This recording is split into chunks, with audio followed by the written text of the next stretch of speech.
Anger and bitterness are silent killers of destiny. They do not announce their arrival, but once they enter a man's life, they weaken his spiritual foundations, poison his relationships, and rob him of God's presence.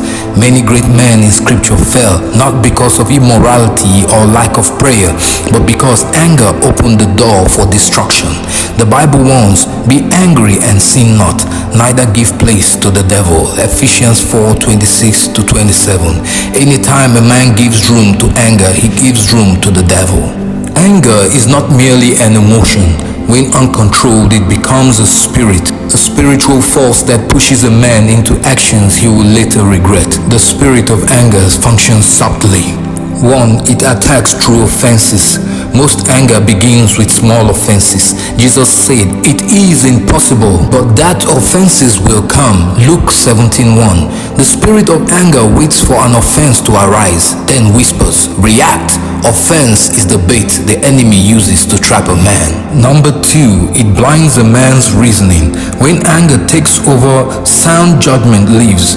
Moses, God's chosen deliverer, missed the promised land because anger blinded him. Instead of speaking to the rock, he struck it twice. Numbers 20:10-12. A moment of anger cost him a lifetime of destiny. This is what anger does. It steals what took years to build. Number 3, it turns a man into someone else. In Genesis 49:5-7, Jacob cursed the anger of Simeon and Levi, saying, "Cursed be the anger, for it was fierce, and their wrath, for it was cruel." Notice he did not curse the men, but he cursed their anger. Why? Because anger transforms good men into cruel versions of themselves. A gentle man can become violent. A patient man can become destructive. Anger turns saints into monsters.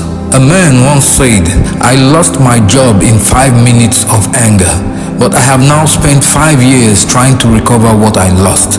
This is how anger operates. It destroys in minutes what God helped you to build for years. On the other hand, bitterness is deeper and more dangerous than anger. Anger flares up, but bitterness settles down. Anger is an explosion. Bitterness is a slow poison. Hebrews 12:15 warns, "Lest any root of bitterness springing up trouble you, and thereby many be defiled." Bitterness is not a fruit, it is a root. Roots grow on the ground, unnoticed, until the fruit begins to show. A bitter man may look calm externally, but is dying internally.